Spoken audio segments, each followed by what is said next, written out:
கர்த்தருடைய பரிசுத்த நாமத்துக்கு மகிமை உண்டாவதாக. Glory be to the holy name of the Lord.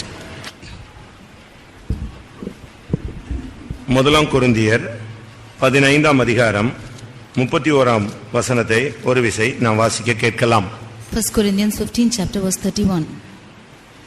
நான் அனுதினமும் சாகிறேன், அதே நம்முடைய கர்த்தராகிய கிறிஸ்து இயேசுவினால் உங்களை குறித்து நான் பாராட்டுகிற மேன்மையை கொண்டு சத்தியமாய் சொல்லுகிறேன். கர்த்தருடைய பரிசுத்த நாமத்துக்கு மகிமை உண்டாவதாக. Glory be to the holy name of the Lord. அப்போஸ்தலனாகிய பவுல் சொல்கிறார், நான் அனுதினமும் சாகிறேன் என்று அவர் தன்னை குறித்து சொல்லுகிறார். Here Apostle Paul says of himself that he is dying daily. அனுதினமும் சாகிற ஒரு தன்மையை குறித்து பவுல் தன்னுடைய அனுபவத்திலே அவர் பேச ஆரம்பிக்கிறார். Saint Paul is speaking of his experience saying that I die daily. ஒவ்வொரு நாளும் ஒரு தேவனுடைய பிள்ளை தினமும் அவன் செய்ய வேண்டிய காரியம் என்ன என்பதை குறித்து இந்த மாலை வேளையிலே நாம் சிந்திக்க போகிறோம். This evening we are going to consider as to what a child of God should do daily. தினமும் இல்லாவிட்டால் அனுதினமும் இல்லாவிட்டால் தினம் தினம் ஒரு தேவனுடைய பிள்ளை தன்னுடைய வாழ்விலே செயல்படுத்த வேண்டிய காரியங்கள் என்ன? Every day or day after day what a child of God should do in his life. அதை குறித்து இந்த மாலை வேளையிலே நாம் சிந்திக்க போகிறோம். That is what we are going to meditate this evening. ஒவ்வொரு நாளும் உலகத்திலே நமக்கு பலவிதமான கடமைகள் இருக்கிறது. Every day we have our duties in this world. வேலைகளிலே சில வேலை ஸ்தலங்களிலே நமக்கு சில பணிகள் காத்திருக்கிறது. In our work spots we have certain duties kept for us. ஊழியத்திலே ஒவ்வொரு நாளும் நாம் செய்ய வேண்டிய சில காரியங்கள் உண்டு. In the ministries we have to do certain things every day. இவைகளுக்கு மத்தியிலே வேத வசனத்தின் அடிப்படையில் ஒரு ஆவிக்குரிய மனிதன் தினமும் கடைபிடிக்க வேண்டிய சில காரியங்களை நான் உங்களுக்கு சொல்ல விரும்புகிறேன். I would like to state to you as to the things which a spiritual man should do in the midst of all his everyday duties. இன்றைக்கு நாம் உலகத்தை அண்ட சராசரங்களை பார்க்கும் பொழுது தேவனுடைய சிருஷ்டிப்பில் தேவன் சிருஷ்டித்து வைத்த ஒவ்வொரு காரியமும் தினமும் தேவன் செய்யும்படியாக சொன்ன காரியங்களை அழகாக செய்து கொண்டு வருகிறது. When we consider the whole universe, we can see that the whole world is the whole universe is doing the things which the Lord has commanded to do every day. சூரியனுக்கு ஒரு பாதையை வைத்திருக்கிறார். The Lord has kept a path for the sun. ஒவ்வொரு கோளங்களுக்கும் ஒவ்வொரு பாதையை வைத்திருக்கிறார். And the Lord has determined certain paths for everything. ஒவ்வொரு கோள்களுக்கும் planets. For every planet he has kept a path. அதுக்கு ஒவ்வொரு பாதை வைத்திருக்கிறார். He has kept the path for every planet. அது ஒரு நாளும் அந்த பாதையை விட்டு விலகுகிறதும் இல்லை, சோர்ந்து போகிறதும் இல்லை, அது தன்னுடைய பாதையை மாற்றிக் கொள்வதும் இல்லை, நிறுத்திக் கொள்வதும் இல்லை. It's not weary or faint or it's not stopping with its path at any time. 19ஆம் சங்கீதத்தை நாம் பார்க்கும் பொழுது சூரியனுக்கு ஒரு பாதையை கர்த்தர் ஏற்படுத்தி வைத்தார். When we see 19th Psalm we can see that God has determined a path for the sun. 5ஆம் வசனத்திலே அது தன் பாதையில் ஓட மகிழ்ச்சியாய் இருக்கிறது. And in 5th verse we see that it's rejoicing to run its race. ஒவ்வொரு சிருஷ்டிப்புக்கும் கர்த்தர் ஒவ்வொரு காரியங்களை ஏற்படுத்தி வைத்திருக்கிறார். அவைகள் அதை விட்டு ஒரு இன்ச் கூட அசையாமல் அது செயல்பட்டு கொண்டு வருகிறது.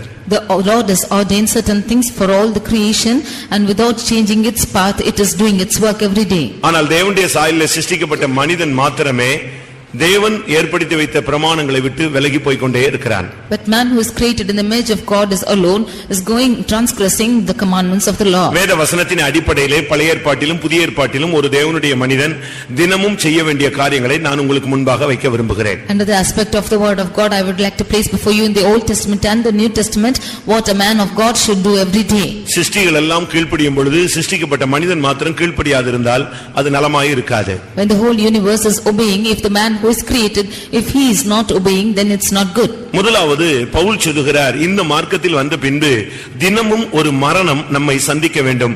ஆவிக்குரிய ஜீவியத்திலே நாம் மாம்சீகத்திலே நாம் மரிக்க வேண்டிய சில காரியங்களை அவர் சொல்லுகிறார்.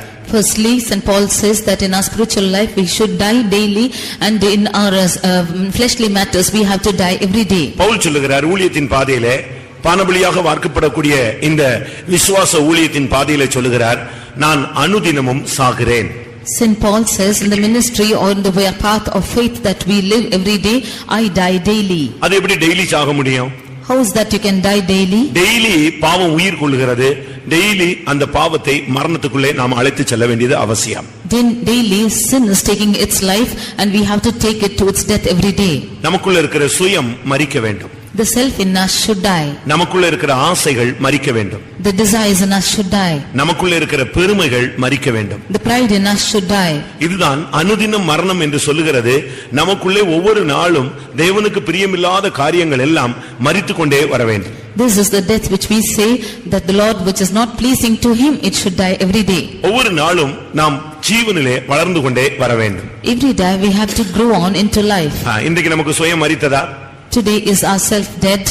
தேவன் இன்றைக்கு நமக்கு சுயத்தை உடைக்கக்கூடிய ஒரு பாதையை அனுமதிப்பார். The Lord might admit the path to break ourselves. நம்முடைய ஆசைகளை ஒழிக்கக்கூடிய ஒரு பாதையை அனுமதிப்பார்.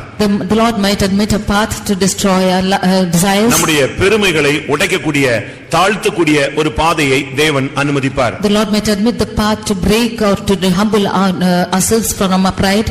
டெய்லி நமக்குள்ள இருக்கிறதான இந்த சுயம், ஆசை, பெருமை, தேவனுக்கு பிரியமில்லாத காரியங்களுக்கு எல்லாம் ஒரு மரணம் சந்தித்துக் கொண்டே வர வேண்டும். Every day to ourself and desires and to the pride and everything which is not pleasing to God, there should be a death which is occurring every day.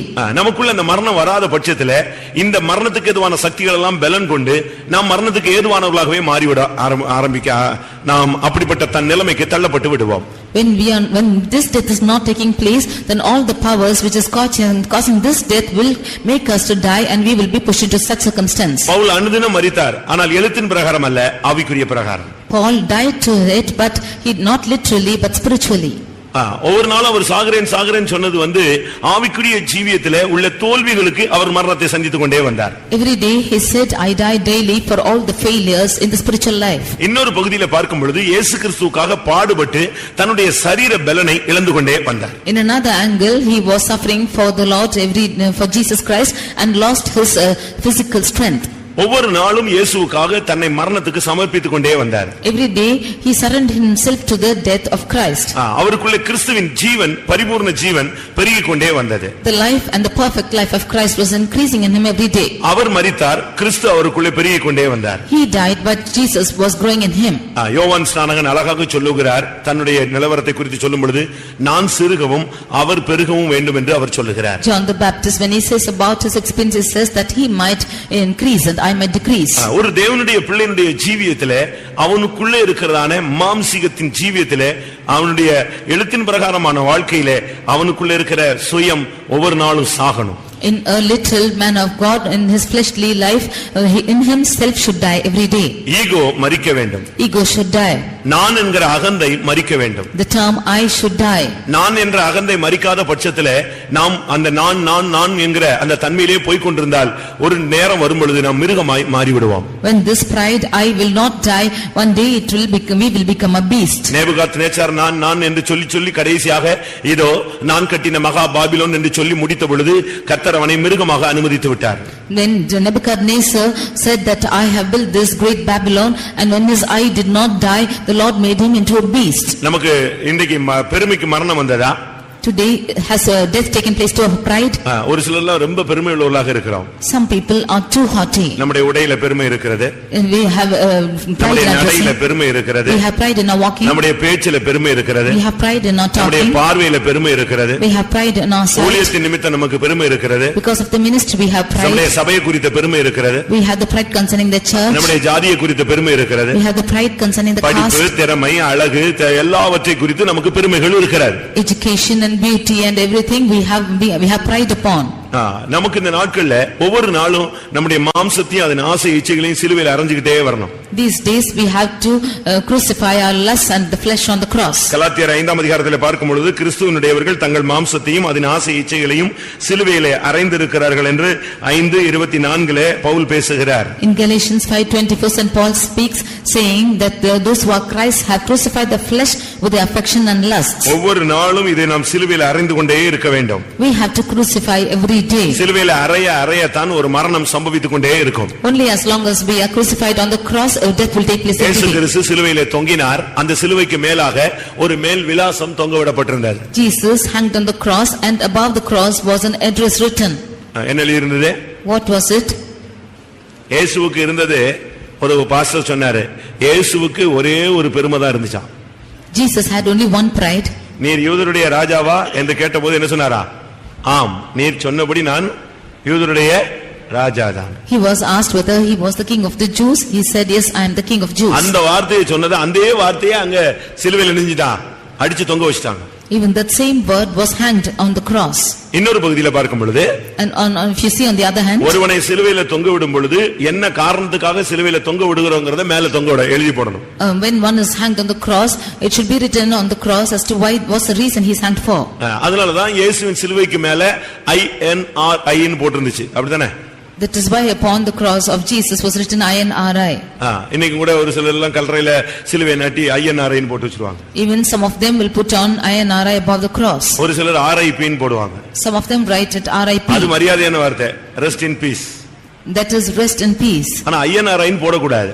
But you should not write it as INRI. அது இயேசு ஒரு ஆள் தான் சொன்ன வார்த்தை, நான் யூதருடைய ராஜான்னு. இவனும் யூதருடைய ராஜாவா? And Jesus himself said that I am the king of the Jews and he is not the Jews. I அப்படினா Jesus. I means Jesus. N என்றால் Nazareth. N means Nazareth. R னா ரெக்ஸ் ன்னு அர்த்தம். R means Rex.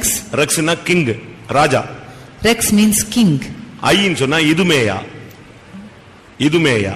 I means இதுமேனா Judah. That means Judah. இந்த இயேசு நசரேயனாகிய இயேசு யூதருடைய ராஜா அப்படினு எழுதலாம். This Jesus of Nazareth is the king of the Jews. இதுதான். இத போய் நம்ம ரோட்ல செத்தவனுக்கு எல்லாம் சிலுவையில INRI ன்னு போட்டு விட்டுற கூடாது. We should not put on this INRI for those who are dying on the roads. RIP ன்னு போட்டு வச்சுக்கலாம் ஆறுதலுக்கு. You can write it as RIP for consolation. இயேசுவினுடைய அந்த சிலுவையில கூட அத தொங்க விட்டாங்க, இவர் யூதருடைய ராஜா. Even on the cross of Jesus they hanged it saying that he is the king of Jews. நம்முடைய ஜீவியத்துல நாம் ஒவ்வொரு நாளும் நம்முடைய ஜீவியத்தில் உள்ள தோல்விகளுக்கு இல்லாவிட்டால் பாவ சுபாவங்களுக்கு மரிச்சுக்கிட்டே வரணும். In our life, for the failures and for our sinful natures, we should die every day. ரோமர் 6ல துவக்கத்துல பார்க்கும் பொழுது பாவத்துக்கு மரித்து நீதிக்கு பிழைத்தல். Romans 6:9 we see that he is dead to sin but alive unto God. இன்னைக்கு உன்னுடைய ஜீவியத்தில் உள்ள மாம்சத்துல ஒரு ஜீவியத்துல உன்னுடைய பாவ சுபாவங்களுக்கு நீ மரிச்சிருக்கணும். Today in your life you should die for your sinful natures. ஒவ்வொரு நாளும் இந்த சுயம், பெருமை, ஆசை, இந்த உலகத்தினுடைய காரியங்களுக்கு நீ செத்துக்கிட்டே வரணும். Every day for all your desires and lusts you should keep dying. இரண்டாவதாக, Secondly, லூக்கா எழுதின சுவிசேஷம் 9ஆம் அதிகாரம் 23ஆம் வசனம். Luke's Gospel 9:23. லூக்கா 9:23. பின்பு அவர் எல்லாரையும் நோக்கி, ஒருவன் என் பின்னே வர விரும்பினால் அவன் தன்னைத்தான் வெறுத்து தன் சிலுவையை அனுதினமும் எடுத்துக்கொண்டு என்னை பின்பற்ற கடவன். ஒன்று அனுதினம் சாகுதல். One thing, you should die every day. பாவ ஜீவியத்துக்கு மரித்தல். That is dying for sinful natures. இரண்டாவது, நம்முடைய வாழ்க்கையிலே நாம் சிலுவையை அனுதினம் சுமக்க வேண்டியவர்கள். Secondly, we have to carry the cross in our life every day. ஒவ்வொரு நாளும் ஒருவன் என்னை பின்பற்றி வர விரும்பினால் தன் சிலுவையை எடுத்துக்கொண்டு அனுதினம் என்னை பின்பற்ற கடவன். If one has to follow me, let him deny himself, take up his cross daily and follow me. இயேசு கிறிஸ்து ஒரு நாள் தான் சுமந்தாரு, நம்ம சாகுற வரைக்கும் சுமக்கணும். Jesus carried it only for one day, but we are carrying it till our death. இன்னைக்கு சிலுவை சுமந்தீங்களா? Today did you carry the cross? கழுத்துல தொங்க விட்டிருக்கிற தங்க சிலுவை இல்ல, பித்தளை சிலுவை அல்ல. It's not the wooden or the brazen cross which is hanging on your neck. அந்த சிலுவையை நான் சொல்லவில்லை. I do not say of that cross. ஒவ்வொரு மனிதனுக்கும் தேவன் ஒரு சிலுவையை வைத்திருக்கிறார். God has kept a cross for every man. சிலுவை வேண்டாம்னு சொன்னா உனக்கு சிங்காசனம் வேண்டாம்னு அர்த்தம். If you say you do not want cross, you do not want the throne. சிலுவை இல்லாமல் என்ன கிடையாது? சிங்காசனம் கிடையாது. Without cross is no throne. அவன் விசுவாசியோ ஊழியக்காரனோ இயேசுவை பின்பற்ற விரும்பினால் தன் சிலுவை எடுத்துக்கொண்டு அவரை அனுதினமும் பின்பற்ற வேண்டும். Whether he be a worker or a believer, if he has to follow Jesus, he has to take the cross every day and follow him. நம்ம சிலுவையை தூக்கி அம்மா தலையில கழுத்துல வைக்க முடியாது. We cannot take our cross and put it upon the neck of the mother. சிலுவையை சுமக்கணும், சிலுவையை ரோட்ல போட்டு இழுத்துட்டு போக கூடாது. We should not just drag it along the road but carry the cross. ஒருவேளை உன்னுடைய மனைவி உனக்கு சிலுவையாக இருக்கலாம். Maybe a wife is a cross for you. அன்றைக்கு இயேசு ஒரு மர சிலுவையை சுமந்தார். That day Jesus carried a wooden cross. இன்னைக்கு நாம ஒண்ணும் மர சிலுவையை சுமக்கிறது இல்ல. But we are not carrying a wooden cross today. மனிதர்கள் நமக்கு சிலுவைகளாக அமையலாம். People might be a cross to us. நம்முடைய வேலை ஸ்தலம் ஒரு சிலுவையாக அமையலாம். Our work might be a cross to us. நம்முடைய தொழில் ஸ்தலம் ஒரு சிலுவையாக அமையலாம். Our business center might be a cross to us. நம்முடைய ஊழிய பணித்தலம் ஒரு சிலுவையாக அமையலாம். Our ministry ministry might be a cross to us. உன்னுடைய தாய் தகப்பன் உனக்கு ஒரு சிலுவையாக அமையலாம். Your father and mother might be a cross to you. உன்னுடைய பிள்ளைகள் உனக்கு ஒரு சிலுவையாக அமையலாம். Your children might be a cross to you. உன்னுடைய பெற்றோர்கள் உனக்கு ஒரு சிலுவை சுமையாக அமையலாம். Your parents might be a cross to you. உன்னுடைய மனைவி உனக்கு ஒரு சிலுவையாக இருக்கலாம். Your wife might be a cross to you. அதனால எனக்கு மனைவி வேண்டாம்னு சொல்லிட்டு தள்ளிவிட்டு ஒரு சிலர் எல்லாம் ஓடி போயிடுறாங்க. So many of them were runaway saying that they do not want their wife at all. ஒரு சிலருக்கு புருஷன் குடிகாரனாக சிலுவையாக அமைந்த உடனே இந்த புருஷனை வேண்டாம்னு சொல்லிடுறாங்க. Sometimes when their husband is a drunkard, when he is like a cross, they say they do not want him. நீ புருஷன் வேண்டாம்னு சொல்லல, சிலுவை வேண்டாம்னு சொல்ற. You say you are not saying that you do not want a husband, you say நீ மனைவி வேண்டாம்னு சொல்லல, நீ சிலுவை வேண்டாம்னு சொல்ற. You are not saying that you do not want your wife but the cross. நீ பாடுகள் வேண்டாம்னு சொல்றே தவிர நீ சிலுவையை நீ புறக்கணித்து தூக்கி எறிந்து விடுகிறாய். When you say that you do not want such people, then you are throwing away the cross.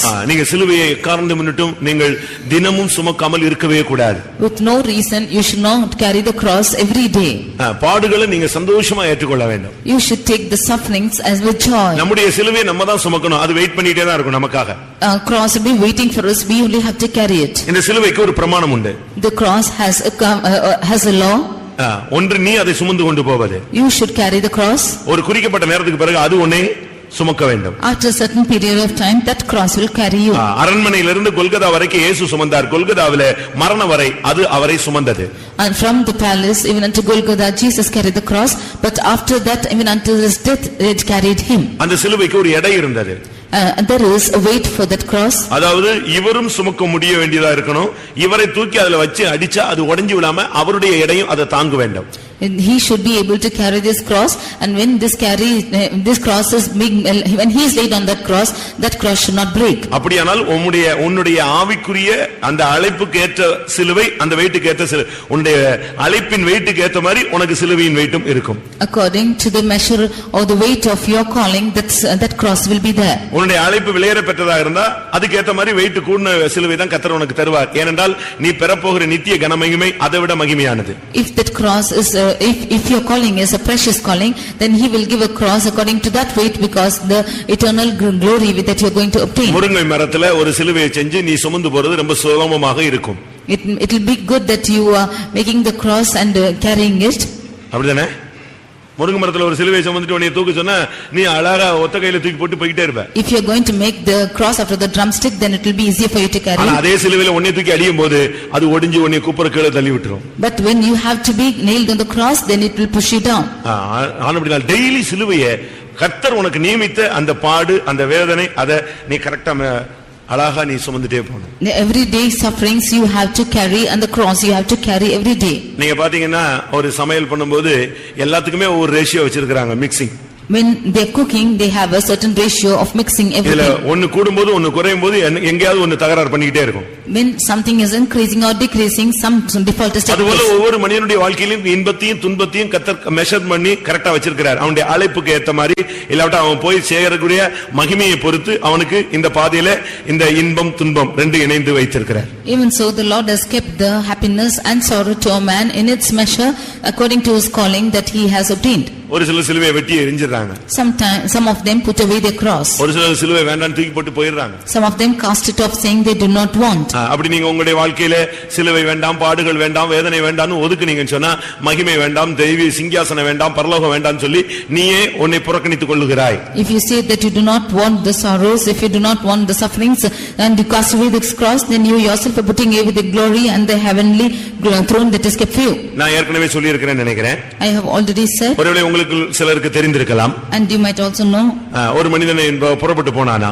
One man went out. அவனுக்கு ஒரு சிலுவை கொடுக்கப்பட்டது. A cross was given to him. இன்னொரு கையில அவனுக்கு ஒரு கத்தியும் கொடுக்கப்பட்டது. And another one's hand a knife was given. அதை தூக்கி கொண்டு போய் கொண்டே இருந்தான். He kept carrying that and went on. அந்த சிலுவை அவனை அழுத்துவது கொஞ்சம் அதிகமாக அழுத்துவது போல அவனுக்கு தோன்றினது. It seemed that the cross was pressing him hard. இவனுடைய அறிவு சொன்னது இந்த கத்தி எதுக்கு கொடுத்திருக்கிறாரு, weight கூடிச்சுனா கொஞ்சம் வெட்டிரு. His mind said, what is the knife given to you for? If the weight is increased, cut off. அப்பப்போ இந்த எப்பெல்லாம் சிலுவை இவனுக்கு வெயிட்டா தெரியுதோ அப்பெல்லாம் இவன் துண்டு பண்ணிக்கிட்டே வந்தான். Whenever he seen the cross to be heavy, he just cut it off. அதே பாதையில இவனை போல ஆயிரக்கணக்கான ஜனங்கள் சிலுவையை சுமந்து தடுமாறி போய் கொண்டே இருந்தார்கள். In that same path, thousands of people going through with stumbling with their cross. இவனுக்கு கொஞ்சம் வெட்டி கொஞ்ச தூரம் போனா திருப்பி அழுத்துறது மாதிரி இருக்கும், திருப்பி வெட்டுவான், இப்படி கொஞ்சம் கொஞ்சமா வெட்டிக்கிட்டே வந்தான். If it's pressing him hard, he will go a little distant and cut it off. Even so, he was keeping on cutting. ஒரு குறிக்கப்பட்ட இடம் வந்த பொழுது ஒரு பெரிய பிளவு இருந்தது. When he came to a particular point, there was a great break. இப்போ அந்த பிளவை எப்படி தாண்டறது? How can he cross that the division? எங்கேயுமே bridge இல்ல. There was no bridge at all. என்ன செய்ய முடியும்? What should he do? அப்ப இவன் நிப்பாட்டிட்டு பார்த்தா என்ன பண்றாங்க இவங்க எல்லாம் எப்படி போறாங்கன்னு பார்க்கலாம்னு கொஞ்சம் wait. He was waiting to see as to how these people are going on. அவங்க வந்தாங்க, இத பார்த்தாங்க, அந்த சிலுவையை அவங்க கொண்டு வந்த சிலுவையை தூக்கி நேரா வச்சாங்க. அந்த பெரும் பிளவை தாண்டறதுக்கு அது போதுமானதா இருந்துச்சு. அதுல மிதிச்சு தாண்டி போயிட்டாங்க. They all came and saw this great division which was there, and they kept their cross and they just crossed and went off. இப்ப இவன் சிலுவையை வச்சா சிலுவை எங்க போயிடுச்சு? பள்ளத்துக்குள்ள போயிடுச்சு. Now when he went and laid his cross, it went to the valley. எப்படி இருக்கும்?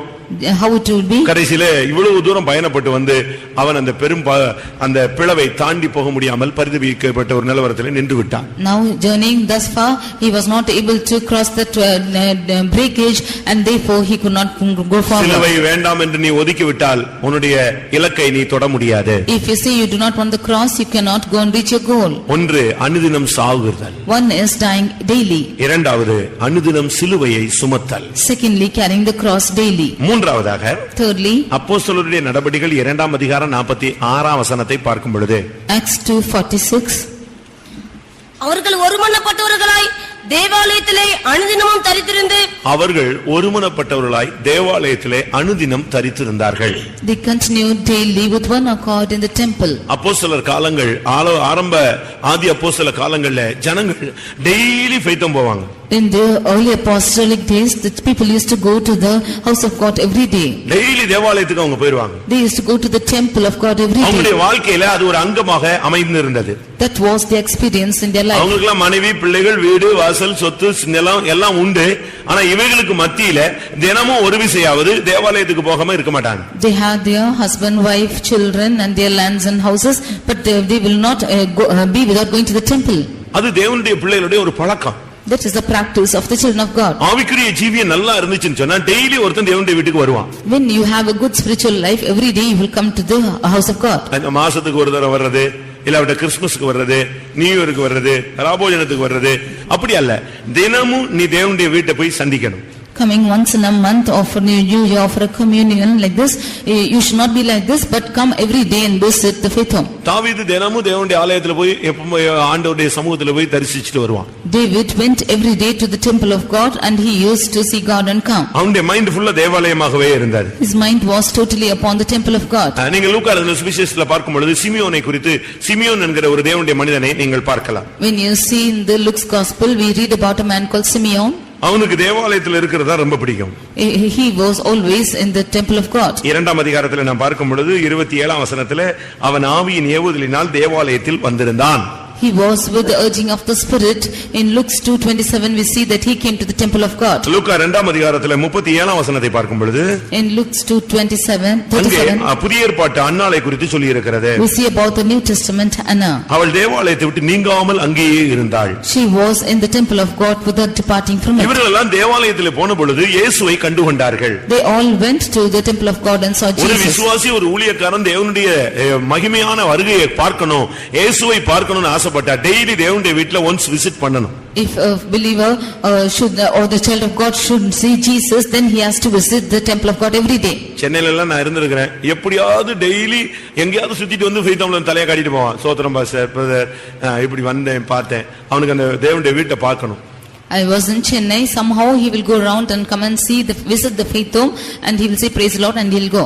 ஏதாவது வேலை இருந்துச்சுன்னா செய்வாங்க. இல்லட்ட அங்க என்ன ஏதாவது செய்தி நல்லது ஏதாவதுன்னா விசாரிச்சுட்டு போயிட்டு இருப்பான். If there is any work they will do, or they will just inquire and they will go off. தேவனுடைய ஆலயத்தை குறித்து உனக்கு ஒரு பாரம் இருக்கணும். You should have a burden concerning the church. தேவனுடைய வீட்டை குறித்து ஒரு பாரம் இருக்கணும். You should have the burden concerning the house of God. நம்முடைய ஊழியங்கள் இப்பொழுது செல்வாக்குள்ளதாக மாறிவிட்டது. Today our ministries are full of luxuriousness. அன்றைக்கு தூத்துக்குடியில முதலாவது இந்த சிபிஎம் சபை தொடங்கும் பொழுது In the beginning in Tuticorin when the first CPM was begun, மொத்தமே 5 குடும்பம் தான். there were only totally 5 families.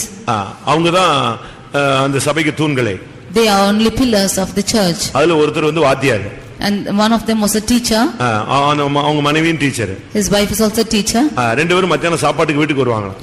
Both of them will come in the afternoon for lunch. ஆவியானவர் பேசுவாரா, நீ இப்ப மத்தியானம் நல்லா சாப்பிடுறியே, அங்க ஃபெய்த்தம்ல ஏதாவது இருந்துச்சுன்னு யோசிச்சு பாத்தியா அப்படிம்பாரா. The Spirit of God will speak like this. You are eating a good food. Do you know whether they are eating in the faithom or not? அதோட ரெண்டு பேரும் வீட்ல செஞ்சதெல்லாம் தூக்கிட்டு எங்க வந்துருது, ஃபெய்த்தம் வந்துருவாங்க. With that both of them will come to the faithom. அங்க போனா அங்க ஒண்ணுமே இருக்காது. When they go there will be nothing. திரும்ப இவங்க எல்லாம் சேர்ந்து மொத்தமா உட்கார்ந்து கொஞ்சம் கொஞ்சம் எல்லாரும் பகிர்ந்து சாப்பிட்டு இவங்க ஸ்கூலுக்கு கிளம்பி போவாங்க. Then they together with them will eat little and they will go back to school. யோசிச்சு பாருங்க. Just think and see. அந்த காலத்துல ஃபெய்த்தம்ல எல்லாம் ஃபெய்த்தம் பிள்ளைங்கன்னு ஒரு குரூப் இருந்தாங்க, ஊழியக்காரங்களுடைய பிள்ளைகள். Those days there were the children of the servants of God in the faithom.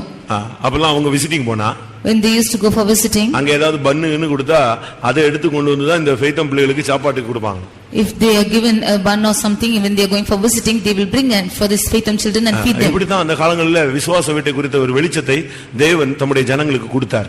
This is how the Lord gave them the light of the house of God. அனுதினம் அவர்கள் தேவாலயத்தில் தரித்திருந்தார்கள். Every day they came to the temple of God. Daily நீ தேவ சமூகத்துக்கு ஒரு ட்ரிப்பாக நீ போகணும். Every day you have to go to the house of God. Daily நீ மாம்சத்துல பாவத்துக்கு சாகணும். Every day you should die for sin in your flesh. Daily உன்னுடைய சிலுவை நீ சுமக்க வேண்டும். Every day you should carry your cross. மூன்றாவது டெய்லி நீ தேவ சமூகத்துக்கு தேவாலயத்துக்கு போக வேண்டும். Daily you should go to the temple of God. நான்காவதாக, fourthly, 88ஆம் சங்கீதம் 9ஆம் வசனத்தை பார்க்கும் பொழுது, 88 Psalm verse 9, 88ஆம் சங்கீதம் 9ஆம் வசனம். துக்கத்தினால் என் கண் தோய்ந்து போயிற்று, கர்த்தாவே அனுதினமும் நான் உம்மை நோக்கி கூப்பிட்டு உமக்கு நேராக என் கைகளை விரிக்கிறேன். அனுதினமும் உம்மை நோக்கி கூப்பிட்டு என் கைகளை நான் ஏறெடுக்கிறேன். I have called daily upon thee, I have stretched out my hands unto thee. தினமும் தேவனை நோக்கி நாம் கூப்பிடுகிற ஒரு பழக்கம் இருக்க வேண்டும். This we should have an experience of calling unto the Lord every day. காலையில கூப்பிடணும். In morning we have to call. நைட்ல கூப்பிடணும். Night we have to call. நம்ம என்ன செய்யறோம் தெரியுமா? ஆபத்து காலத்தில் என்னை நோக்கி கூப்பிடு. அதான் ரொம்ப தெளிவா பிடிச்சு வச்சிருக்கோம். But what we do is in the times of our needs, in the time of danger we call out. ஆபத்து காலத்தில் என்னை நோக்கி கூப்பிடு, நான் உன்னை விடுவிப்பேன், நீ என்னை மகிமைப்படுத்துவாய். You call unto me in the day of trouble, I will deliver thee and you shall glorify me. Okay, ஆபத்து முடிஞ்சு போயிருச்சு. So the danger is gone. அதுக்கு பிறகு after that, அடுத்த ஆபத்து வந்தாதான் நீ கூப்பிடுவியா? only if the next trouble or danger comes. முதலாம் ஆபத்து கடந்து போயிட்டு அடுத்த இரண்டாம் ஆபத்து வந்தாதான் கூப்பிடுவியா? Only after the first thing is gone and the second was coming you will call. அப்படி அல்ல பிரியமானவர்களே. This is not so. நம்முடைய வாழ்க்கையில நாம் எப்பொழுதுமே தேவனை நோக்கி பேசிக்கொண்டே இருக்கக்கூடியவர்களாக இருக்க வேண்டும். In our lives we have to speak to God every day. எந்த நேரத்திலும் உன்னுடைய கை எடுக்கணும். Every time your hands should be stretched out. நீங்க வீட்ல எல்லாம் தனியா ஜெபிக்கும்போது ஒருவேளை பொம்பளை பிள்ளைங்க எல்லாம் பெண்கள் சகோதரிகள் நீங்க ஒருவேளை கூட்ட நேரங்கள்ல கைகளை உயர்த்துறது கொஞ்சம் வெக்கமா நீங்க யோசிச்சா கூட வீட்ல உங்களுடைய அறை வீட்டை பூட்டி கொண்டு கைகளை என்ன செய்யுங்க, நல்லா உயர்த்துங்க. If the young girls or sisters are ashamed to lift up your hands in the church, go to your house and stretch out your hands. இங்க சொல்லி இருக்கு, அனுதினமும் நான் உம்மை நோக்கி கூப்பிட்டு என் கைகளை ஏறெடுக்கிறேன். Here it is said, I have called daily upon thee and stretched out my hands unto thee. வாழ்வின் ஊழியத்தின் வருங்காலத்தின் வெற்றி தோல்வியை நிர்மாணிப்பது உன்னுடைய கைகள். Your life and ministry and the victory and defeat is being determined by your hands. நீ எவ்வளவு கையை உயர்த்தியோ அவ்வளவு ஜெயிப்பாய். To the extent you stretch out your hands, you will be victorious. எவ்வளவு உன் கைகளை தாழ விடுறாயோ அவ்வளவு தோற்பாய். To the extent you put down your hands, you will be defeated. ஆண்டவரை நோக்கி கூப்பிடணும், டெய்லி ஜெபிக்கணும். You should call out to the Lord every day. என்ன வந்தாலும் நீ ஜெபிச்சிட்டே இருக்கணும். Whatever happens, you have to pray. அந்த ஜெபத்துல உனக்கு போர் அடிக்க கூடாது. You should not be bored up in prayer. ஒரு 10 நிமிஷம் ஜெபிச்சிட்டு ஒருத்தனுக்கு திருப்தி கிடைச்சிருச்சுன்னு சொன்னா பிசாசு அவனுக்குள்ள வந்துட்டான்னு அர்த்தம். If one is praying for 10 minutes and he is satisfied, then Satan is coming into him. ஜெபத்துல 24 hours இருந்தா கூட உனக்கு என்ன செய்ய கூடாது, சலிப்பே வரக்கூடாது. Even if you are 24 hours in prayer, you should not be tired. ஏனென்றால் நீ மனிதனோடு பேசல, தேவனோடு பேசுகிறாய். Because you are not speaking to man but to God. ரகசியங்களை பேசுகிறாய். You are speaking mysteries. உனக்கு பக்தி விருத்தி உண்டாக நீ பேசுகிறாய். You are speaking that you might have the godliness. நீயா ஜெபிச்சா உனக்கு சலிப்பு உண்டாகும். அதனால தான் ஆவியானவரை நீ கொஞ்சம் கூப்பிடணும். அவர் வாக்குக்கடங்காத பெருமூச்சுகளோடு உனக்குள்ள இருந்து விண்ணப்பம் பண்ணுவார். If you would speak, then you will find faint in that. But if you call out the Holy Spirit, he will speak for you. நான் ஒன்னு சொல்லுகிறேன். One thing I say. உங்களுடைய ஜீவியத்துல துவக்க காலத்துல இருந்த அந்த முன்பு செய்த அந்த ஜெபத்துக்கு நீங்க வாங்க, அது போதுமானது. You come back to the prayer which you had made in the beginning, that is sufficient. நல்லா கவனிங்க. உங்களுடைய லைஃப்ல நீங்க எப்படி முந்தி ஆரம்ப காலங்களில் ஜெபிச்சீங்களோ அந்த ஜெபத்துக்கு வாங்க. உங்களுடைய ஒரிஜினல் அந்த பிரேயர் லைஃப்க்கு நீங்க வாங்க, அது போதும். You come to your original prayer life which you had prayed in the beginning times of your spiritual life. You come to that place. தானியேல் 6ஆம் அதிகாரம் 10ஆம் வசனத்தை பார்க்கும் பொழுது Daniel chapter 6 verse 10. தான் முன்பு செய்து வந்த ஜெபத்தை அவன் பண்ணினான். He did the prayer that he did before. அவன் எப்பொழுதும் செய்யற அந்த ஜெபத்தை அவன் விடாம அதையே ஃபாலோ பண்ணிட்டே இருக்கான். அது போதுமானது. He did the same prayer as he had offered before. That is sufficient. ஜெப வாழ்க்கைக்கு போராட்டம் வரும். There will be striving for prayer. பிசாசுனுடைய போராட்டமே முதல் வந்து உன்னுடைய ஜெபத்துக்கு தான். First struggle of the devil is for your prayer. அதுக்கு தான் உன்னை பலவீனப்படுத்துகிறான். That is why he is making you weak. அதனால தான் ஒரு மனதை கெடுக்கிறான். That is why he is filing oneness. அதனால தான் உன்னை ரொம்ப பிஸியா மாத்தி விடுகிறான். That is why he is making you more busy. நீ முழங்கால முடக்க முடியாத அளவுல உன்னுடைய அலுவல்களை கூட்டுகிறான். He is increasing your duties that you may not bend your knees. யார் மூலமாவது வேலை பளுவை உன் தலையில தூக்கி வைக்கிறான். Somehow he is paying your duties through someone. சரீர பலவீனத்தை உனக்கு கொடுக்கிறான். He is adding to you weakness in your body. கலனித்திரையின் ஆவியின் மூலமாய் உன்னோடு போராடுகிறான். He is giving you the spirit of slumber. சுகபோகத்தின் ஆவியோடு உன்னோடு போராடுகிறான். He is giving you the spirit of luxuriousness. இதனுடைய தாக்குதல் எல்லாம் நீங்க சுத்தி வளைச்சு கணக்கு போட்டு பாத்தீங்கன்னா ஜெபத்தை தான் பாதிக்கும். If you should calculate altogether, it will affect prayer. அதனால நம்முடைய ஜீவியத்திலே நான்காவது தினமும் செய்ய வேண்டியது முன்பு செய்து வந்த ஜெபத்தை நாம் கடைபிடிக்க வேண்டும். Therefore, fourthly, we have to do one thing, that we have to keep the prayer which we had done before. கொஞ்ச நேரம் உட்கார்ந்து அவர்ட்ட பேசுங்க. You sit and speak to him. Abraham Lincoln ஜனாதிபதியா இருந்த பொழுது ஒரு நாள் ஆபீஸ்ல அவர் வந்து உட்கார்ந்திருந்தாரா. When Abraham Lincoln was a president, he was in his office one day. எல்லா தளபதிகள் எல்லாம் வந்துட்டாங்க. And all the chief officers had come. எல்லாம் வெளிய வந்து நின்னுட்டே இருக்காங்க. They all were standing out. இவர் உள்ள பேசிட்டே இருக்கார். He was speaking inside. என்ன பேசுற சத்தத்தை கேட்ட உடனே யாரோ உள்ள உட்கார்ந்திருக்காங்க, யாரோ பேசிட்டு இருக்காங்கன்னு சொல்லிட்டு அவ்வளவு வெறும் வெளிய waiting. On hearing their voice, they thought somebody speaking inside and waiting outside. கொஞ்ச நேரம் கழிச்சு சத்தம் அமைதியாயிச்சு. இவர் மட்டும் தனியா இருக்கிறது போல ஒரு feeling. After some time, it was silent and they felt that he was alone. இப்ப நாங்க வரலாமான்னு இவங்க கேட்டாங்க. Now they asked us to whether they can go. வரலாமே, நான் தனியா தான் இருக்கேன், வாங்கன்னாரு. Now he said, I am alone, you can come. தனியா தான் இருக்கிறார். இவ்வளவு நேரம் பேசிட்டு இருந்தாருன்னு உள்ள போனாங்க. They thought that he was speaking all this time. உள்ள போனா ஒருத்தரையுமே காணோம். Nobody was there. இல்ல சத்தம் கேட்டுச்சு, அதனால தான் நாங்க வெளியே உட்கார்ந்திருந்தோம். They said that we heard a voice that we sat up. காலையில வந்த உடனே நாட்டுல உள்ள இவ்வளவு பிரச்சனையை யோசிச்சு ஆண்டவர்ட்ட பேசிட்டு இருந்தேன் நான். And then he said, as I came in the morning, I was thinking of the problems in the country and spoke to the Lord. ப்ராப்ளம்லாம் இருக்கு, இன்னென்ன இடத்துல இவ்வளவு குழப்பங்கள் இருக்கு, இன்னென்ன தேவைகள் இருக்கு, நாட்டுல இவ்வளவு பிரச்சனைகள் இருக்கு. இத அப்படியே ஆண்டவர்ட்ட உட்கார்ந்து நீங்க யாரும் வரல இல்லையா, அதனால ஆண்டவர்ட்ட பேசிட்டு இருந்தேன்னு சொன்னேன். I was speaking to the Lord about so many problems and struggles and confusions in the country because nobody had come. I was speaking to the Lord. நீ ஆண்டவர்ட்ட ஷேர் பண்ணு. You share it with God. ஆண்டவர் நோக்கி கூப்பிடு. You speak, call it to the Lord. நீ முன்பு செய்த ஜெபம், அதாவது அந்த நைட் ஜெபம், காலை ஜெபம், இரவு ஜெபம், மத்தியான ஜெபம், நேரம் கிடைச்ச போது ஜெபம், லீவ் நாள்ல ஜெபிச்ச ஜெபம், நைட் மிட்நைட் பிரேயர், இதையே நீ பண்ண ஜெபத்தை அந்த வசனம் வாசிங்க. தானியேல் 6:10 முன்பு செய்து வந்த ஜெபம். Daniel 6:10. தானியேலோ வென்றால் அந்த பத்திரத்துக்கு கையெழுத்து வைக்கப்பட்டதென்று அறிந்த போதிலும் தன் வீட்டுக்குள்ளே போய் தன் மேலறையிலே எருசலேமுக்கு நேராக பலகணிகள் திறந்திருக்க அங்கே தான் முன் செய்து வந்தபடியே தினமும் 3 வேளையும் ஜெபம் பண்ணினான். He prayed the 3 times as he had did aforetime. அந்த 3 times prayer அவன் விடவே இல்ல. He did not leave the 3 times of prayer. தாவீது அந்தி சந்தி மத்தியான நேரங்களில் நான் உம்மை நோக்கி கூப்பிடுகிறேன்னு சொன்னான். David said that I call you out in the morning, afternoon and ஒரு நாளில் 7 தரம் உம்மை நான் தியானிக்கிறேன்னு சொல்றார். I am meditating upon you 7 times a day. Muslims வந்து 5 நேரம் தொழுகிறாங்க. Muslims are 5 times worshipping. நம்ம எத்தனை தரம் தொழுகிறோம்? How many times are we worshipping? Bible புதிய ஏற்பாடு சொல்லுது 5 நேரம் 7 நேரம்லாம் கிடையாது.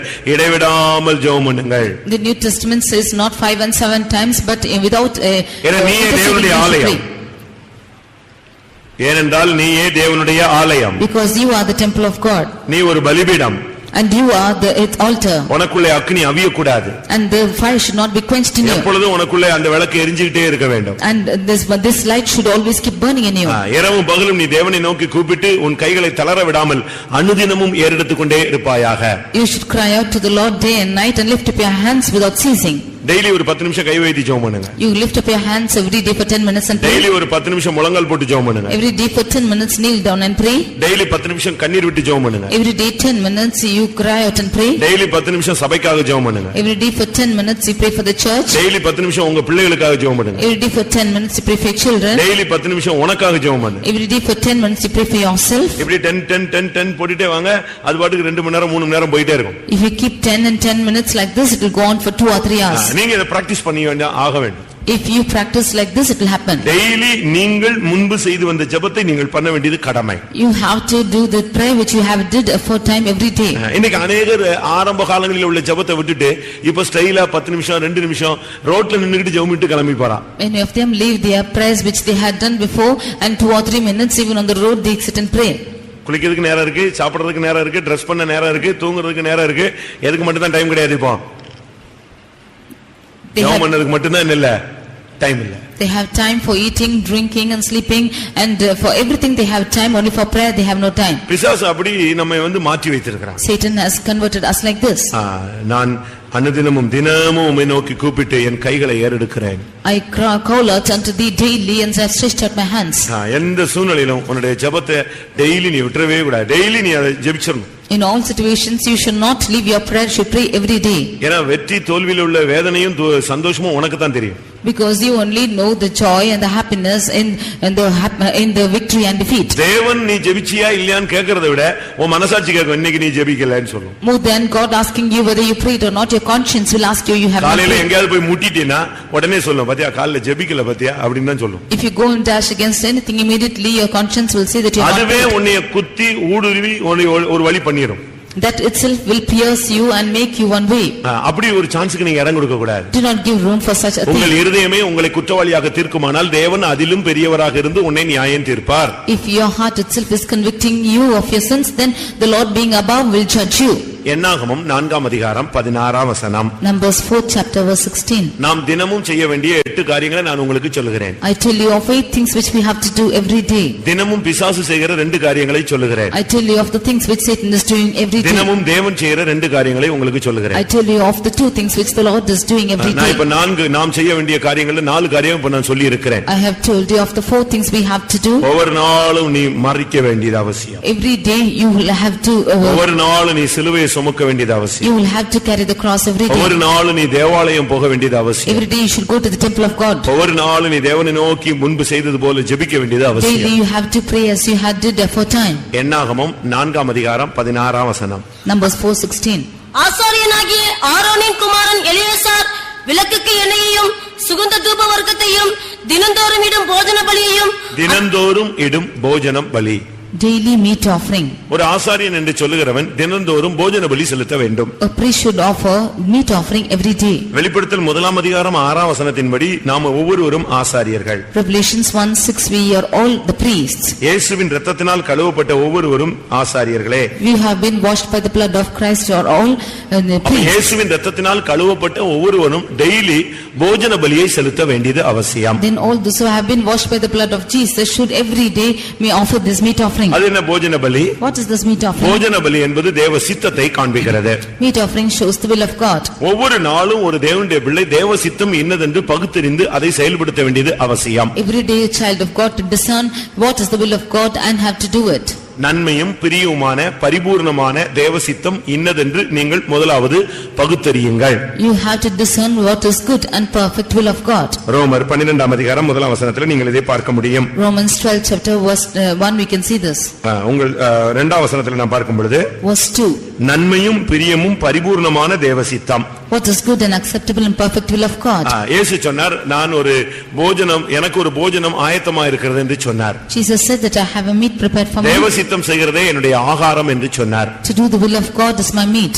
அப்ப தேவ போஜன பலி என்று சொல்லுகிறது தேவ சித்தத்தை காண்பிக்கிறது. Meat offering shows the will of God. அப்ப இன்னைக்கு நம்ம தேவ சித்தம் செய்தோமா? Today have we done the will of God? இந்த சரீரம் எதுக்கு கொடுக்கப்பட்டது தெரியுமா? What is this body given for? இதோ ஒரு சரீரத்தை நான் உமக்கு ஆயத்தம் பண்ணுகிறேன். இதோ உம்முடைய சித்தம் செய்ய வருகிறேன். Behold, I have kept a body for you and I come to do your will. இந்த சரீரம் நமக்கு ஆயத்தமாக்கி கொடுக்கப்பட்டதுக்கு காரணமே தேவ சித்தம் செய்யும்படியாக. The reason for this body being prepared for us that we ஒரு might do the will சரீரத்தை of எனக்காக ஆயத்தம் பண்ணினீர் உம்முடைய சித்தம் செய்ய வருகிறேன். You have prepared a body for me and I come to do your will. அப்ப ஒவ்வொரு புத்தகச் சுருளில் என்னை குறித்து எழுதப்பட்டிருக்கிறது என்று இயேசு சொன்னார். Jesus said that in the volume of the books it's written about me. அப்ப ஒவ்வொரு நாளும் நம்மை குறித்து ஒரு புத்தகச் சுருளில் எழுதப்பட்ட காரியங்களை நாம் கண்டு அதை நினைத்து இன்னைக்கு இந்த தேவ சித்தத்தை நாம் நிறைவேற்ற வேண்டும். Then every day we have to discern as to what is written about us in the volume of the book and fulfill the will of God. அப்ப இன்னைக்கு தேவ சித்தம் என்ன? Today what is the will of God? சொல்லுங்க. இன்னைக்கு தேவ சித்தம் என்ன? What is the will of God today? காலை ஃபாஸ்டிங் பிரேயருக்கு வந்திருக்க வேண்டும். You should have come for fasting prayer this morning. Bible ஸ்டடிக்கு வந்திருக்க வேண்டும். You should have come for the Bible study. இது வெளியரங்கமாக எழுத்தின் பிரகாரமான ஒரு விசுவாசியினுடைய இன்றைய தேவசித்தத்தினுடைய போஷன் என்னது? இந்த ரெண்டு காரியம். This is the portion of a believer which you have to do today. அதுல காலையில அவங்க வேலையோ ஆபீஸோ பிசினஸோ ரைட் அது மைனஸ் பண்ணிரலாம். Morning you might have office or work or business, you can minus மற்றபடி that. வீட்ல உட்கார்ந்து நேரத்தை போக்கிட்டு பக்கத்து வீட்ல கதை பேசுறவங்களுக்கு தேவ சமூகத்துக்கு வர்றதுதான் தேவ சித்தம். But unto the ones who are going to the neighbor's house and whiling away their time, it is the will of God to come to the presence of God. அப்ப மாலையில நாசரேத்துல இருக்கிற எல்லா விசுவாசியும் எங்க வரணும்? இன்றைய தேவ சித்தம் என்ன? Then what is the will of God today for the Nazareth believers? சொல்லுங்க. இன்றைய தேவ சித்தம் என்னது? தேவ சமூகத்துக்கு நீ வந்திருக்கணும். The will of God is to come to the presence of God. இயேசு சொன்னாரு அந்த சமாரியா ஸ்திரீக்கு அந்த சுவிசேஷம் சொன்னார் பாருங்க, அவ போய் ஜனங்கள் எல்லாம் கூட்டிட்டு வந்தா, அதுதான் என்னுடைய ஆகாரம்னு சொன்னார். Jesus told the gospel to the Samaritan woman. She went and called out all the people and came that was me. ஒரு தேவனுடைய பிள்ளையினுடைய வாழ்க்கையில் உள்ள தேவ சித்தம் சொன்னா குமாரனை வெளிப்படுத்த வேண்டியது, சுவிசேஷத்தை அறிவிக்க வேண்டியது. It's so the will of God and child of God's life is to declare the gospel to the people. ஒரு சின்ன கேப் கிடைச்சது. She got a small gap. ஒரு சின்ன கேப் தான். It was a small gap. அவர் tired ஆகி அந்த கிணத்தண்டை யாக்கோபின் கிணத்தண்டை உட்கார்ந்துட்டார். He was so tired and he sat by the well of Jacob. இப்போ அவங்க சாப்பாடு வாங்குறதுக்காக எங்க போயிருக்காங்க? மார்க்கெட் போயிருக்காங்க. Now all of them have gone to the market to get food. இவங்க மார்க்கெட்ல போய் காய்கறி வாங்கி சமையல் பண்ணி ரெடி பண்ணிட்டு வர்றது இல்ல, ஆகாரமே வாங்கிட்டு வர்றாங்க. அப்ப இந்த கேப்புக்குள்ள இயேசு எதை செய்ய ஆரம்பிச்சாரு? தேவ சித்தம் செய்ய ஆரம்பிச்சார், சுவிசேஷம் சொல்ல ஆரம்பிச்சார். அப்ப ஒவ்வொரு நாளும் எந்த சூழ்நிலையிலும் கிடைக்கிற கேப்ல ஒரு ஊழியம் செய்யறதுதான் தேவ சித்தம். They went to the market to get food. Within this time Jesus declared the gospel to her, and every day to declare the gospel is the will of God. அதுக்கு போய் நம்ம ரெடி ஆகி புறப்பட்டு Dress போட்டு coat suit போட்டு புறப்பட்டு வண்டி எடுத்துட்டு போய் அதுக்கு 3 மணி நேரம் அப்படிலாம் இல்ல. உனக்கு ஒரு சான்ஸ் கிடைச்சா நீ அதுல சமயம் வாய்த்தாலும் வாய்க்காவிட்டாலும் அந்த ஊழியத்தை நீ செய்து விட வேண்டும். Whether you get time or not, you have to do the ministry. இந்த கேப்புக்குள்ள அவளை சந்திச்சு அவ லைஃப மாத்தி அவளை போய் ஊரெல்லாம் கூட்டி வர வச்சு மெய்யாகவே உலக ரட்சகர் என்பதை அங்க நிரூபிச்சு காண்பித்தார். Within this gap he is declaring the gospel to her, and she is going and calling out to all the people and saying that he is truly the savior of the world. நீ வேலை பார்க்கிற இடத்துல தேவ சித்தம் செய்யலாம், இயேசுவை வெளிப்படுத்தலாம், ரட்சிப்பை சொல்லலாம், சுவிசேஷம் சொல்லலாம். In your work spot you can go and reveal Jesus Christ, and you can say the gospel to them. நம்மில் எத்தனை பேர் சுவிசேஷத்தை சொல்றோம், தேவ சித்தம் செய்றோம்? How many of us are doing the will of God and declaring the gospel? அடுத்து என்னாகமம் 29ஆம் அதிகாரத்துல பார்க்கும் பொழுது Next in Numbers 29 6ஆம் வசனத்துல verse 6, தினம் இடும் சர்வாங்க தகன பலி, offering daily burnt offering. மாத பிறப்பின் சர்வாங்க தகன பலியையும் அதன் போஜன பலியையும் தினந்தோறும் இடும் சர்வாங்க தகன பலியையும் தினந்தோறும் இடும் சர்வாங்க தகன பலி, Daily burnt offering. டெய்லி ஒன்னே நீ சமர்ப்பிக்கணும். You have to offer yourself every day. காலையில எழும்பின உடனே கர்த்தாவே என்னுடைய ஆவி ஆத்துமா சரீரத்தை உம்முடைய கரத்துல ஒப்படைக்கிறேன், தேவ சித்தத்துக்கு புறம்பான எந்த அனுபவங்களும் என்னுடைய வாழ்வில் அனுமதிக்கப்படக்கூடாது. Every day in the morning you should surrender your body, soul and spirit. All that is contrary to the will of God, nothing should be admitted in my life. Night தூங்கும்போது ஒரு ஜெபம் பண்ணணும். In the night before you sleep you have என்னுடைய to ஆவி ஆத்துமா சரீரத்தை உம்முடைய கரத்துல ஒப்புக்கொடுக்கிறேன். I yield my body, soul and spirit into your hands. சர்வ அங்கத்தையும் ஒப்புக்கொடுக்கணும். And all your members you should yield. உச்சந்தல்ல இருந்து உள்ளங்கால் மட்டும். From your head even to your foot. இன்னைக்கு எங்கயாவது நம்முடைய அவயவத்துல தவறு நடந்திருக்கா? Is there any error which occurred in our body? சிந்தை கெட்டு போயிடுச்சா? How's the mind? பார்வை கெட்டு போயிருச்சா? Is our sight வார்த்தை கெட்டு போயிருச்சா? spoiled? Is their talk spoiled? போஜன பிரியராய் மாறி விட்டோமா? Have you become a wanting? நம்முடைய கிரியைகள் நிறைவுள்ளவைகள் இல்லாமல் போய் விட்டதா? Is our hands without நம்முடைய கால்கள் தீவினையை செய்ய தீவிரித்து விட்டதா? Have our feet going to do evil? நம்முடைய இருதயத்தின் நினைவுகள் பொல்லாதாய் மாறி விட்டதா? Is our heart become evil? இது நீ உட்கார்ந்து டெய்லி சர்வ அங்கத்தையும் தகன பலியா ஒப்புக்கொடுக்கணும். You have to yield every day, offering your whole self. ஒவ்வொரு நாளும் சர்வாங்க தகன பலி நீ செலுத்தியே ஆகணும். Every day you should offer this burnt offering. அதனுடைய இன்னொரு அர்த்தம் சுத்திகரிப்பை காண்பிக்கிறது. The next meaning is sanctifying yourself. Daily நீ ஒரு காத்திருப்பு கூட்டம் மாதிரி ஒரு சுத்திகரிப்பு கூட்டத்தை உனக்குள்ளேயே நீ செய்யணும். Every day like a tarrying meeting you should sanctify yourself. நீ ஒரு தேவனுடைய ஆலயம். You are the temple of God. உனக்குள்ள ஒரு பலி செலுத்தப்பட்டு கொண்டே இருக்கணும். And the offering should be offered every day. உனக்குள்ளேயே ஒரு நடைமுறை சுத்திகரிப்பு நடக்கணும். There should be always a repeated இப்ப நான் பிரசங்கம் பண்ணிட்டு இருக்கேன். I am preaching now. இப்ப நீங்க எல்லாம் கேட்டுட்டு இருக்கீங்க. And you are hearing. இப்ப நம்ம எல்லாரும் அவங்கவங்க பணியை செஞ்சுக்கிட்டு இருக்கோம். இதுக்கு உள்ள தேவன் சிருஷ்டித்ததான இந்த அவயவங்கள் தன்னுடைய வேலையை செஞ்சுட்டே இருக்கு. செஞ்சுக்கிட்டே இருக்கு. We are all doing our own works, but in between this, the Lord who has created this body, it's doing its work. Heart அழகா ஃபங்க்ஷன் பண்ணிட்டே இருக்கு. The heart is functioning like that. சரீரத்துல சுத்திகரிப்பு, ரத்த சுத்திகரிப்பு நிஞ்சிட்டே இருக்கு, நடந்துகிட்டே இருக்கு. And the blood is sanctified in the body. நம்ம சாப்பிட்டதெல்லாம் ஜீரணம் ஆகிட்டே இருக்கு. All what we have eaten is digesting. அது நாம பேசுறோம், சிரிக்கிறோம், ஓடுறோம். ஆனா தேவன் ஏற்படுத்தி வைத்த அந்த அமைப்பு ஒரு தவறு இல்லாம அழகா நடந்துகிட்டே இருக்கு. We are speaking, laughing and running, but the members of our body are doing its duties as it is.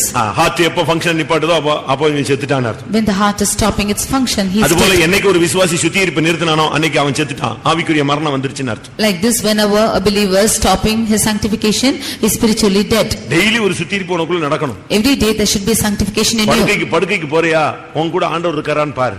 Before going to sleep, you check out if Jesus is there with you. போனவனே ஸ்தோத்திரம் ஸ்தோத்திரம் என் ஆத்துமாவே கர்த்தரை ஸ்தோத்திரின்ற கூட. Not just say praise the Lord and say bless the Lord of my soul. அப்படிலாம் நீங்க செய்யவே கூடாது. You should not do like this. நீ படுக்கைக்கு போனா ஆண்டவர் உன் கூட இருக்காரா, நீ பகலெல்லாம் உன் கூட இருந்தாரா, அதெல்லாம் நீ வந்து சர்ச் பண்ணணும். You should search it and see if the Lord was with you the whole day through. உன்னத பாட்டு 3ஆம் அதிகாரம் 1ஆம் வசனத்துல பாருங்க. Songs of Solomon 3:1. அங்க என் படுக்கையிலே என் ஆத்தும நேசரை தேடினேன். I searched out for my beloved in my bed. 3:1 இல்லையா? ராக்காலங்களில் என் படுக்கையிலே என் ஆத்தும நேசரை தேடினேன், தேடியும் நான் அவரை காணவில்லை. போதுமா? படுக்கையில போன உடனே மனவாட்டி யார தேடினா? யார? புருஷனை, பிள்ளைகளை, அக்கா, மாடு, ஆடு எல்லாம் வந்துருச்சா, கட்டி வச்சாச்சா, அதெல்லாம் யோசிக்கல. எதை யோசிச்சாலா? அவ மைண்ட்ல ஆத்தும நேசரை தேடினாள். In the bed, in her mind, the bride sought for the beloved. இப்ப ஆத்தும நேசரை காணோம். Now she is not finding the beloved. சரி ஸ்தோத்திரம் காலையில வருவாங்க அப்படினு பேசாம படுத்துக்கல. She did not say praise Lord, he'll come in the morning. உடனே தேடினாள். Immediately she searched. உடனே புறப்பட்டு போனா, நகரத்துக்கு போனா. Immediately she went to the city. காவலாளர்களை பார்த்து கேட்டா, என் ஆத்தும நேசரை கண்டீர்களா? She saw the guards and asked him if they saw him. இன்னும் கொஞ்ச தூரம் போனாள். And she went a little farther. சந்துகளில் போனாள். And she went into the streets. And she went into இதெல்லாம் எதை காண்பிக்கிறது? What is all the சுத்திகரிப்பின் அனுபவங்கள். It shows the experience of sanctification. ஒருத்தன் எங்க காசை தொலைச்சானோ அந்த இடத்துக்குலாம் போவான். He will go and seek in the place where he's lost the money. Purse எங்க தொலைச்சிட்டீங்கன்னு வெச்சுக்கோங்களேன். If you lost your purse, இப்ப திருப்பி கூட்ட முடிஞ்ச உடனே எங்க போவீங்க? After the meeting where will you go? நேரா வீட்டுக்கு போக மாட்டீங்க. எந்த தெரு வழியா வந்தீங்க, எந்த கடை வழியா போனீங்க, எந்த கடையில எது வாங்க போனோம், இந்த கடையில விட்டுருப்போமா, அந்த கடையில விட்டுருப்போமா, அதே பாதையில போனாதான் அங்க போனா ஒரு வேளை கிருபை இருந்தா கிடைக்கும். Only if you go by the way you came and the shops you have gone to, if you trace out those paths and go, you will get your purse. கரெக்ட்டா அவ தேடிட்டே போனா. He just searched and went. இன்னும் கொஞ்ச தூரம் போன உடனே என் ஆத்தும நேசரை கண்டேன். And she went further and found the beloved. அவரை நான் அழைத்து கொண்டு I brought him. என்னை பெற்றோளின் அறைக்கு கொண்டு வந்து விடுமட்டும் அவரை விடாமல் பற்றிக்கொண்டேன். And I held on to him firmly until I brought him to my mother's bed. எப்படி இருக்குன்னு யோசிச்சு பாருங்க. How it is. அப்ப டெய்லி நீ படுக்கும்போது உன்னுடைய நேசர் உன்னோடு இருக்கிறாரா? அவர் எங்கயாவது உன்னை விட்டு விலகிட்டாரா? நீ அவரை விட்டு விலகிட்டியா? அவருடைய பிரசன்ஸ் எப்ப போயிருச்சு? எப்ப தோற்று போனோம்? இன்னைக்கு ஏன் இவ்வளவு தோல்வி? ஆண்டவர் நம்ம கூட இல்லையே? இதெல்லாம் நீ உட்கார்ந்து ஆராய்ச்சி பண்ணி பார்த்து கர்த்தரை கூப்பிட்டு உன் படுக்கையறைக்கு அவர் வந்துட்ட பிறகுதான் நீ கண்ணை மூடணும். So every day before going to bed, you should check out if the beloved is with you or what has gone wrong and why you are defeated by your faith such failures. Only after realizing all this, you should close your eyes. நமக்கு தான் 6 மணிக்கு கண்ணு மூடிடுது. If for us even 6 o'clock eyes are closed. அதுக்கு பிறகு கண்ணு மூட வேண்டியதில்லை. 10 மணிக்கு 12 மணிக்கெல்லாம் கண்ணு மூடல. 6 மணிக்கே கண்ணு மூடிடுது. There no need for eyes to close at 10 and 12 but 6 o'clock. ஆபிரகாம்லாம் 6:30க்கே படுத்துட்டான். அதனால தான் தோத்து போனான் வாழ்க்கையில. Abraham even slept at 6:30. அலிசெலுத்த வந்துட்டு சூரியன் அஸ்தமிக்கும் பொழுது அவன் மேல் அயர்ந்த நித்திரை வந்தது. As the sun set, he had a deep sleep. நல்லா பார்த்து புரிஞ்சுக்கோங்க. ஆத்துமநேசரை நீங்கள் டெய்லி கண்டுபிடிச்சு சர்வங்க தகனபலி செலுத்தாம நீ தூங்க கூடாது. Without finding your beloved of soul and without reconciling with him, without offering this burnt offering, you should not sleep. போ தனியா உட்காரு. You go sit alone. ஆண்டவருடைய பிரசன்னத்துல உட்காரு. Sit in the presence of God. குடும்ப ஜெபம் முடிஞ்சிருச்சா? Family prayer over ஆயிடுச்சா? If your family prayer is over, நீ போய் தனியா உட்காரு. You go sit alone. கொஞ்ச நேரம் பாரு. உனக்கு தான் தெரியும் இன்னைக்கு பிசினஸ்ல என்ன, வேலையில என்ன, எங்கெங்க பிரச்சனை, எங்கெங்க வாக்குவாதம், எங்க துக்கம், எங்க சஞ்சலம், எங்க தவிப்பு, எங்க நம்ம அதிகமா பேசிட்டோம், இதெல்லாம் உனக்கு தான் தெரியும். பரியாசம் பண்ணிட்டோம். இதை உட்கார்ந்து நீ கிளியர் பண்ணு. சர்வாங்க தகன பலியை செலுத்து. You only know the failures in your life and where you have spoken unnecessarily and where you have been jesting, and therefore you offer the burnt offering. அப்படி இல்லாம நீ போய் படுத்துட்டேன்னா பிசாசு வந்து நைட்ல அமுத்திட்டான், கையை நீட்ட முடியல, அப்படியே உட்கார்ந்து அமுக்கிட்டான்னு சொல்லிட்டு தான் இருக்கணும். Before this, if you go and sleep, then you will say that Satan came and he held out to my hand, I could not stretch out my hand. சர்வாங்க தகன பலி செலுத்தி பாரு, உன்னுடைய வாழ்க்கையில அடுத்த நாள் ஃப்ரெஷ்ஷா தொடங்கும். You offer this burnt offering, then you will be fresh the next day. அடுத்ததாக 61ஆம் சங்கீதம் 8ஆம் வசனம். 61st Psalm was 8. 61ஆம் சங்கீதம் 8ஆம் வசனம். இப்படியே தினமும் என் பொருத்தனைகளை நான் செலுத்தும்படியாக உமது நாமத்தை என்றைக்கும் கீர்த்தனம் பண்ணுவேன். ஒவ்வொரு தினமும் நீ பொருத்தனைகளை செலுத்த வேண்டும். Daily you should perform the vows. கிறிஸ்தவ வாழ்க்கை பிரதிஷ்டைக்கு உட்பட்ட வாழ்க்கை. The Christian life is into consecration. நம்ம எல்லாருக்கும் ஒவ்வொரு பிரதிஷ்டை இருக்கணும். We should all have a consecration in us. தேவனுடைய வார்த்தைகளை கேட்கும் பொழுது, வசனங்களை படிக்கும் பொழுது, பிரசங்கங்களை கேட்கும் பொழுது, நீ ஒவ்வொரு நாளும் உன்னுடைய பரிசுத்தத்துக்காக, உன்னுடைய தெய்வீகத்துக்காக சின்ன சின்ன பிரதிஷ்டைகளை பண்ணி பண்ணி பண்ணி உன்னுடைய ஜீவியத்தை நிபந்தனைகளுக்கு உட்படுத்திக் கொண்டே வர வேண்டும். As we hear the word of God and read the word of God, we should rectify ourselves and make a covenant every day in small things, and we should be in பலியினால் என்னோடு கூட உடன்படிக்கை பண்ணின என்னுடைய பரிசுத்தவான்கள். Gather unto me the saints who have made a covenant with sacrifice. ஒவ்வொரு நாளும் நீ பொருத்தனைகளுக்கு உட்படுத்தப்பட்ட ஒரு ஆள். Every day you are a covenanted person. அதனால தான் ஒரு தாய் தன்னுடைய பிள்ளைக்காக பொருத்தனை பண்ணி ஜெபிச்சு அந்த பிள்ளை கிடைச்சதுனால ஒரு நாள் சொல்றா, என் பொருத்தனையின் புத்திரனே. Therefore mother, when she made a covenant with the Lord and she got a son, she is calling him a son of covenant. சரி, நீங்க எல்லாம் எவ்வளவு பிரதிஷ்டை பண்ணிருக்கீங்க? So therefore how many of you have consecrated? சரி, மத்த நாளா விட்டுருங்க. இன்னைக்கு ஃபாலோ பண்ணீங்களா? Today did you consecrate yourself? சொல்லுங்க. இன்னைக்கு அந்த பொருத்தனையை உங்களால ஃபாலோ பண்ண முடிஞ்சதா? Are you able to follow that consecration today? 4 மணி ஜெபம், 4 o'clock praising, பைபிள் ரீடிங், யோசிச்சு பாருங்க. You think and see? fasting. இன்னைக்கு ஒவ்வொரு நாளும் நீங்க என்னென்ன பொருத்தனை பண்ணிருக்கீங்களோ அத டெய்லி ஃபாலோ பண்றீங்களா? நான் என்ன சொல்றேன்னா, என்னத்தெல்லாமோ பண்ணுவேன்னு சொல்லிட்டு ஒண்ணுமே பண்ணாம இருக்கிறத விட கொஞ்சம் கொஞ்சம் உன்னால முடிஞ்சது சொல்லி அதை நிறைவேற்றி பழகு. Not making the vows which you cannot do it, make little vows and perform it. 40 அதிகாரம் படிப்பேன். I will read 40 chapters. அவ்வளவுதான். 2 நாள் படிப்பான், 3ஆவது நாள் பைபிள் எங்க இருக்குன்னே தெரியாது. 2 days he'll read and 3rd day he'll not know where the Bible is. அப்படி பண்ணாத. Don't do like ஒரு that. அதிகாரம் படிப்பேன்னு சொல்லு. Say that you read one அந்த கொஞ்சத்துல எப்படி இரு, உண்மையா இரு. And be faithful in the least. கொஞ்ச நேரம் ஜெபம் பண்ணுவேன்னு சொல்லு. Say that you are praying for some time. அந்த கொஞ்ச நேரம் ஜெபத்துல என்ன செய்ய, உண்மையா இரு. And be faithful in that small time. ஆவியானவர் உனக்கு பலன் தருவார். அடுத்து இன்னும் கொஞ்ச நேரத்தை கூட்டு. The Spirit of God will strengthen you, increase it. இப்படிதான் நீ ஒண்ணுன்னா நீ அந்த சின்ன பொருத்தனையா இருந்தாலும் அதை டெய்லி நீ செலுத்தணும். Even if it's a small vow, pay it every day. Daily எப்படி ஃபாலோ பண்றீங்களா? Are you following like this every day? இனிமே ஃபாலோ பண்ணலாம்னு நினைக்கிறீங்களா? Are you thinking to follow it hereafter? எழுப்புதல்னால செய்யறதல்ல, டெய்லி அது வந்து உன்னுடைய கடமை. Not doing this by revival, but it is your duty every day. Muslims தாங்க இந்த விஷயத்துல ரொம்ப பெர்ஃபெக்ட்டான ஆளு. Muslims will be very perfect in this matter. அவங்க யார் என்னன்னா ஒரு துண்டை போட்டுருவான், முழங்கால போட்டு அவன் பாட்டுக்கு அவனுடைய ஜெபத்தை ஏற்பட தொழுகையை நடத்த ஆரம்பிச்சிருவான். They will not mind anybody. They will just spread out their towel and they will sit and they will worship. நம்ம அந்த டைமை நம்ம கீப் அப் பண்றோமா பாருங்க. Are we keeping up to our timings? கரெக்ட்டா நீங்க உங்களுடைய பொருத்தனைகளை விடவே கூடாது. பொருத்தனைகளை விட்டுட்டீங்கனாலே தோத்துட்டீங்கன்னு அர்த்தம். You should not leave your vows. If you are leaving so, then you are failed. உங்களுடைய வயதுக்கு, உங்களுடைய தகுதிக்கு, உங்களுடைய ஆன்மீக அழைப்புக்கு, உங்களுடைய தெரிந்து கொள்வதற்கு, உங்கள் தலையின் மேல இருக்கிற அபிஷேகத்துக்கு, ஆவியானவர் உன்னோடு இடைபடுகிற விதங்களுக்கு ஏற்றவனமாக நீ பொருத்தனை பண்ணி இருக்க வேண்டும். According to your strength, according to your calling, according to the anointing and that he has given you, you should make your vows. அந்த விஷயத்துல நீ கரெக்ட்டா இருக்கணும். You should be very correct in this. அதனால தான் நான் என்ன சொல்றேன்னா, ரொம்ப பெரிய காரியத்தை சொல்லிட்டு செய்ய முடியாம தடுமாறதை விட உன்னால முடிஞ்சதை செய். More than doing great things and you are stumbling without able to perform it, you made the small vows. உனக்கு 10,000 ரூபாய் கொடுக்கக்கூடிய அறிவு இல்ல, அந்த மனப்பக்குவம் இல்ல, அவ்வளவு கொடுக்கணுமா அப்படினா நீ 100 ரூபாய் கொடுப்பேன்னு பிரதிஷ்டை பண்ணு. If you do not have the mind to or the capacity to give 10,000, you make a vow to give 100. நீ ஏன் போட்டுட்டு கொடுப்பேன்னு சொல்லிட்டு கொடுக்க முடியாம அப்படியே சோத்ரம் இவ்வளவா கொடுக்கணும், சோத்ரம் அப்படிலாம் நீ யோசிக்க வேண்டிய அவசியம் இல்ல. You need not make a vow like this and not able to pay and say praise the Lord and think like this. உன்னுடைய சின்ன பொருத்தனையோ பெரிய பொருத்தனையோ தேவன் அதை கேட்கிறார். May it be a small or a great vow, God is hearing it. நீ பண்ணின பொருத்தனை உன்மேல் இருக்கிறது. The vows that you have made is upon you. அப்படிதான் பைபிள் சொல்லுது. That is how the word of God says. நீ பொருத்தனை பண்ணா அதை கேட்கிறாராம். When you make a vow, he is hearing it. அடுத்து அந்த பொருத்தனை எல்லாம் உன் தலைமையில தான் இருக்கு. And all the vows are upon your head. அது நீதான் நிறைவேற்றணும். and it will direct you. அது இன்னொரு ஆள் வந்து நிறைவேற்ற முடியாது. And you cannot in addition perform it. சரிதானா? 61ஆம் சங்கீதத்துல பாருங்க. Reading in 61st Psalm. 5:58. 5. தேவனே நீர் என் பொருத்தனைகளை கேட்டீர். 56ஆம் சங்கீதம் 12ஆம் வசனம். 56:12. தேவனே நான் உமக்கு பண்ணின பொருத்தனைகள் என் மேல் இருக்கிறது. ஆமா, நீ பண்ண பொருத்தனை உன் மேல தான் இருக்கும். The vows that you are making is upon you. அது நீ நிறைவேற்றாத வரைக்கும் உன் தலையில தான் இருக்கும் அது. And until you perform it, it will be upon you. அதனால தான் பொருத்தனை பண்ணும்போது ரொம்ப யோசிச்சு பண்ணணும். Therefore when you make a vow, you should think wise and say. என்னதெல்லாமோ சொல்லிர கூடாது, முடிஞ்சதை சொல்லு.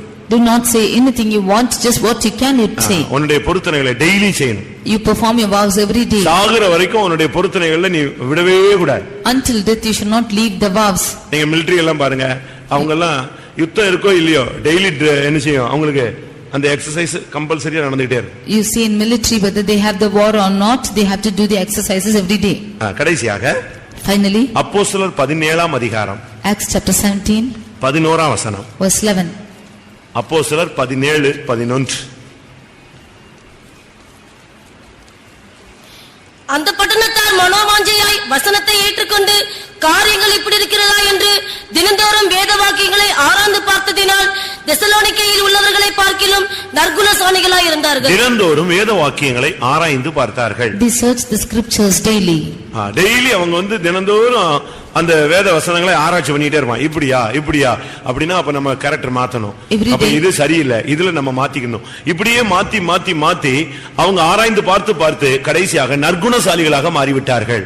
Every day they kept searching the scriptures whether it is good or bad, and they searched their lives accordingly, and they became all good people. 3 அனுபவம் இருக்கு. There are 3 experiences. ஒன்று பைபிளை சும்மா வாசிப்பது. One thing is just reading the Bible. இரண்டாவது அந்த Bible வசனத்தை தியானம் பண்ணுது. Nextly meditating on the word. மூன்றாவது அந்த வசனத்தை ஆராய்ந்து பார்ப்பது. And thirdly searching the scriptures. நெகேமியா 8:18ல பார்க்கும் பொழுது Nehemiah 8:18 அந்த நியாயப்பிரமாண புத்தகம் தினந்தோறும் வாசிக்கப்பட்டது. That book of law was read every day. உனக்கு புரியுதோ புரியலையோ டெய்லி அதை வாசிச்சு. Whether you understand or not, read it every day. ஒரு லிமிட்டுக்கு பிறகு சங்கீதம் 1:2 சங்கீதம் 2ஆம் வசனத்தின்படி இரவும் பகலும் அதை தியானம் பண்ண ஆரம்பி.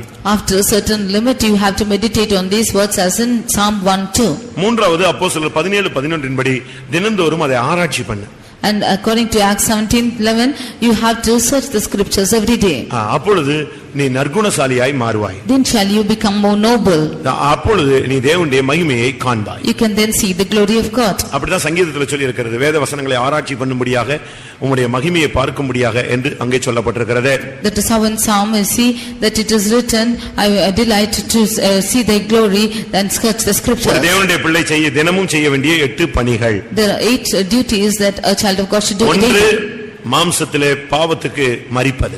One thing in his flesh dying daily. இரண்டாவது தினமும் சிலுவையை சுமப்பது. Secondly carrying the cross daily. மூன்றாவது தேவாலயத்தை தினமும் போய் பார்ப்பது, சந்திப்பது, தேவ சமூகத்தை போய் தரித்திருப்பது. Thirdly going to the temple of God and tarrying the presence of God daily. நான்காவது ஜெப வாழ்விலே தினமும் அபியாசப்படுத்துவது. Fourthly practicing the prayer every day. ஐந்தாவது தேவ சித்தத்தை அறிந்து செயல்படுத்துவது. Fifthly acknowledging the will of God and doing it. ஆறாவது சர்வாங்க தகன பலியாய் தினமும் தன்னை ஒப்புக்கொடுப்பது. Sixthly offering as a whole burnt offering every day. ஏழாவது தேவனிடத்திலே பண்ண பொருத்தனைகளை தினமும் நிறைவேற்றுவது. And seventhly performing the vows which he has made every day to the Lord. எட்டாவது வேத வசனத்தை வாசிப்பது, தியானம் பண்ணுவது, அதை ஆராய்ச்சி பண்ணுவது. Eighthly reading the word, meditating and searching the scriptures. நம்ம இப்படி டெய்லி 8 காரியத்தை செஞ்சிட்டு இருக்கும்போது பிசாசு என்ன செய்யறான் தெரியுமா?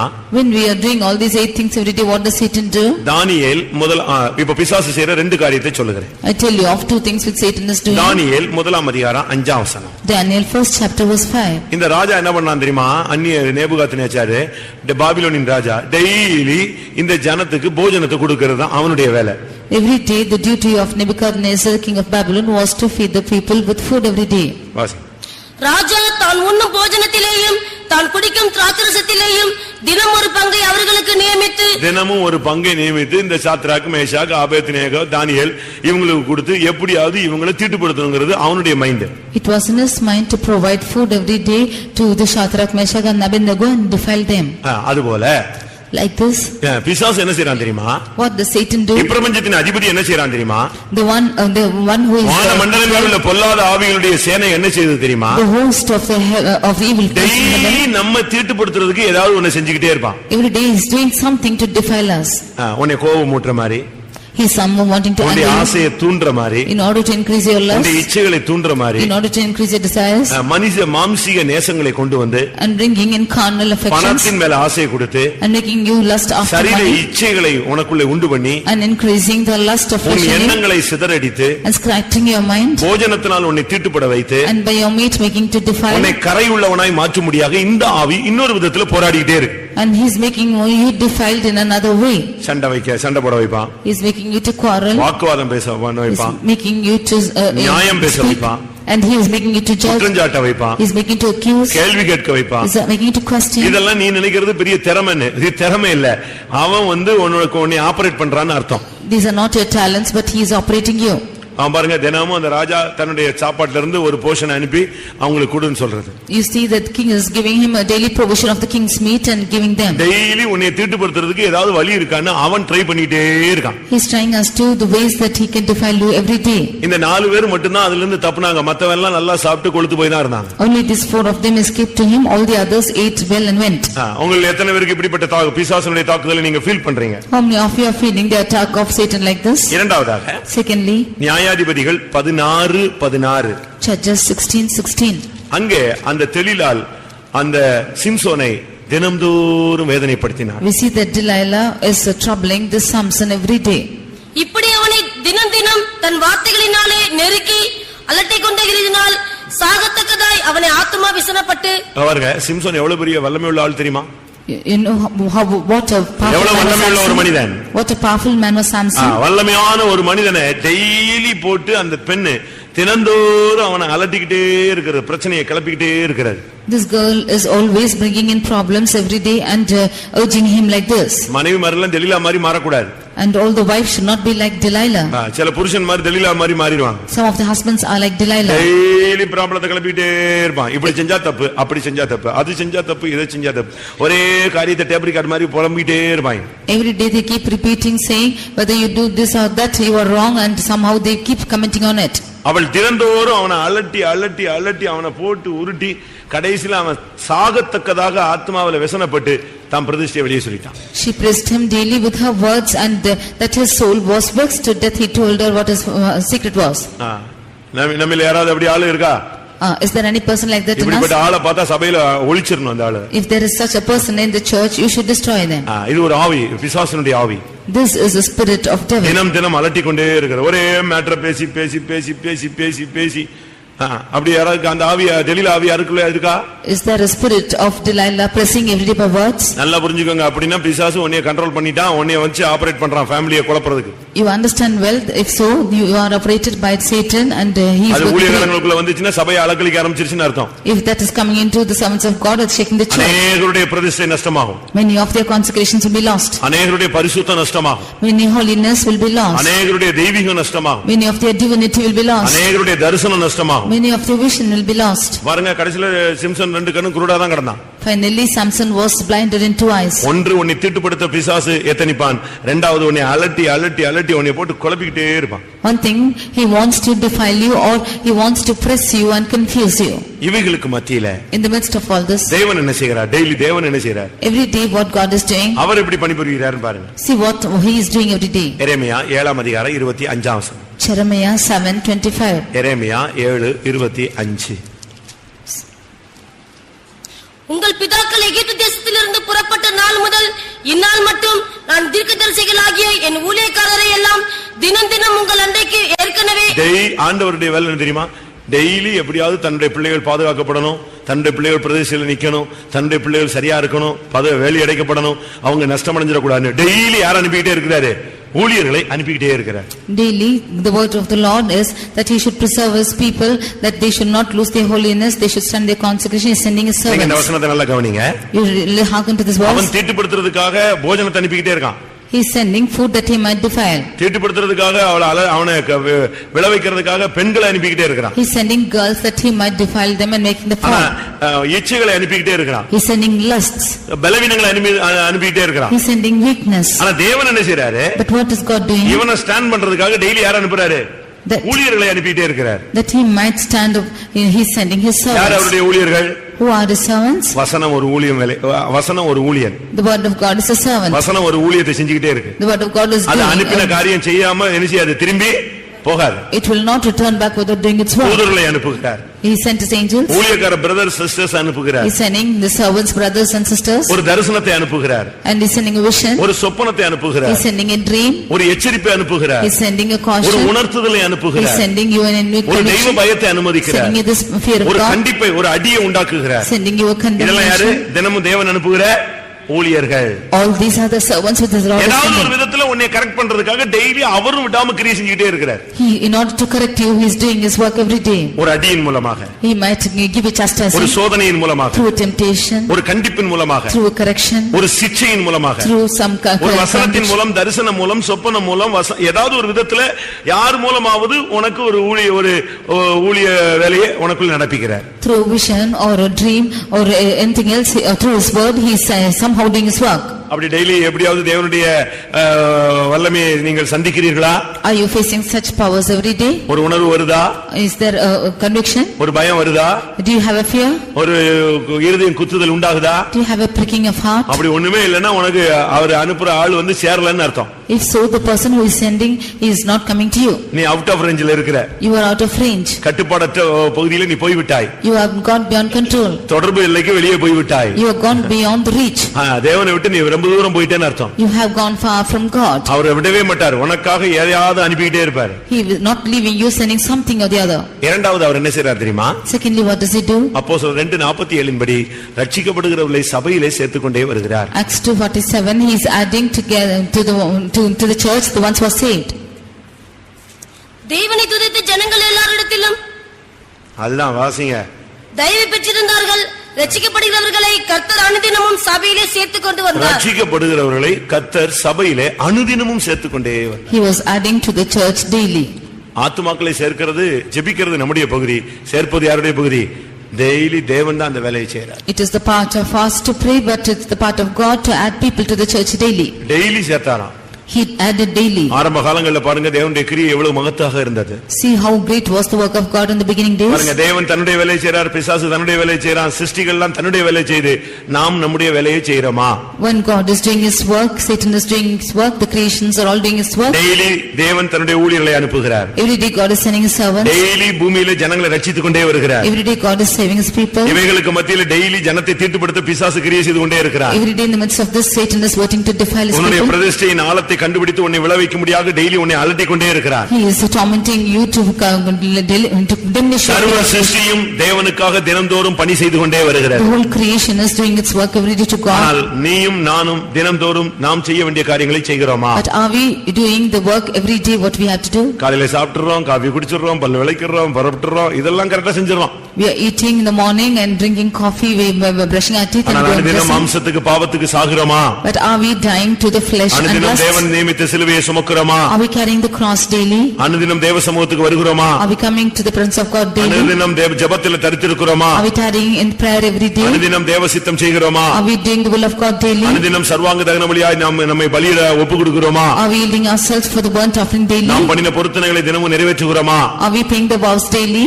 டெய்லி வேத வாக்கியங்களை ஆராய்ந்து பார்க்கிறோமா? Are we searching the scriptures daily? நற்குணசாலிகளாய் மாறிக்கொண்டு வருகிறோமா? Are we becoming noble? எல்லாரும் நம்மை தாழ்த்தி ஒப்புக்கொடுப்போம். Let us all humble ourselves. தினமும் நாம் இப்படிப்பட்ட காரியங்களிலே முன்னேறி வரும்படியாக தேவன் விரும்புகிறார். The Lord desires that we might progress in such things. இன்றிலிருந்தாவது நாம் ஒரு தீர்மானம் எடுப்போம். We shall make a determination today. இன்றிலிருந்தாவது நாம் ஒரு முடிவு எடுப்போம். Make an end today itself. இன்றிலிருந்தாவது ஒரு சரியான பிரதிஷ்டைகளை புதுப்பித்துக் கொள்வோம். You renew your consecrations today. வேத வசனங்களை நான் கேட்ட பொழுது தினம் தினமும் நான் இப்படி செய்யும்படியாக என்னை சமர்ப்பிக்கிறேன். Lord, when I heard the word of God, every day I offer myself to do this. எனக்கு கிருபை தாரும். You give me grace. நான் தினமும் செய்ய வேண்டிய காரியங்களை நான் செய்ய வேண்டும். I have to do the work which I have to do every day. சர்வ சிருஷ்டிகளும் உம்முடைய வார்த்தைக்கு கீழ்ப்படிந்து செயல்படுகிறது, தினமும் செயல்படுகிறது. அதுபோல நானும் என்னுடைய ஓட்டம் முடிகிற வரை நான் தினமும் செய்ய வேண்டிய காரியங்களை நான் செய்ய வேண்டும். எனக்கு உதவி செய்யும். You grant me the grace to do the work every day as the whole creation is doing and fulfill my work even unto the end. நீர் தினந்தோறும் எனக்காக கிரியை செய்கிறீர். You are working for me every day. என்னை விளைவிக்க முடியாத பிசாசு தினந்தோறும் போராடி கொண்டிருக்கிறார். And Satan is wanting to torment me every day. என்னை நிலைநிறுத்த முடியாத நீர் தினந்தோறும் கிரியை செய்கிறீர். You are wanting to making me stand every day. அதுபோல நானும் தினந்தோறும் உம்முடைய வழிகளிலே உண்மையாய் இருக்க எனக்கு உதவி செய்யும். Even so help me to be faithful in your works every day. அப்படி கேட்கிறவங்க கண்களை மூடி முழங்கால் படியிட்டு ஒரு நிமிஷம் ஜெபம் பண்ணுவோம். All those who are asking, so you close your eyes, kneel down and pray. பிசாசு கிரியை செய்து கொண்டிருக்கிற காலம். Satan is working these days. தேவன் வைராக்கியமாய் கிரியை செய்து கொண்டிருக்கிற காலம். And the Lord is with his zeal is சர்வ சிருஷ்டியின் கீழ்ப்படிந்து செயல்படக்கூடிய காலம். all the creation is subjecting to one. இந்த நாளிலே நம்மை தினந்தோறும் ஒப்புக்கொடுப்போம். And we have to yield ourselves every day. அனுதினம் ஒப்புக்கொடுப்போம். We yield ourselves every ஒவ்வொரு day. நாளும் தேவன் நம்மில் எதிர்பார்க்கிற கிரியைகளை செய்து முடிப்போம். We should do our works daily and finish the works which he expects. அப்பொழுதுதான் நாம் மகிமையிலே அவரை சந்திக்க முடியும். Only we can meet him. கர்த்தாவே, நான் தினந்தோறும் செய்ய வேண்டிய காரியங்களை என்னை செய்ய பலப்படுத்தும் என்று கேளுங்கள். கர்த்தர் கிருபை தரப்போகிறார். You ask the Lord for his grace that he might strengthen you to do his works every day.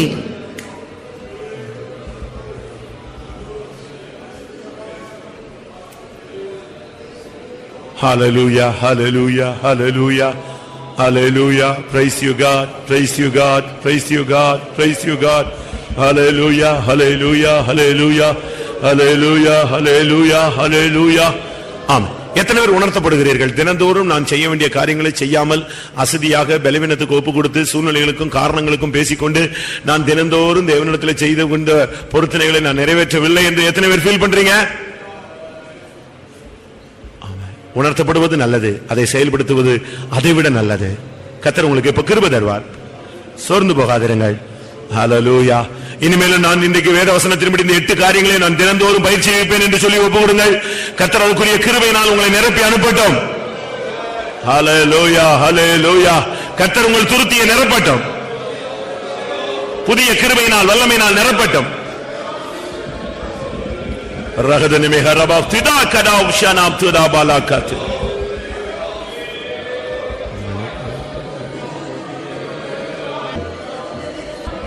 Praise him, praise him, praise him, praise him, praise him. Hallelujah. கிருபை, கிருபை, கிருபை. Hallelujah. திடபாலா கரபக்கா துடபானியா. ஆமென். வசனத்தோடு கிருபை அனுப்புகிற தெய்வமே, சத்தியமும் கிருபை நிறைந்தவரே. Hallelujah. நாங்கள் தினந்தோறும் செய்ய வேண்டிய காரியங்களை கேட்டோம். அதை செயல்படுத்த ஒவ்வொருவரையும் கிருபையினால், பலத்தினால், அபிஷேகத்தினால், வல்லமையினால் இடைகட்டுவீராக.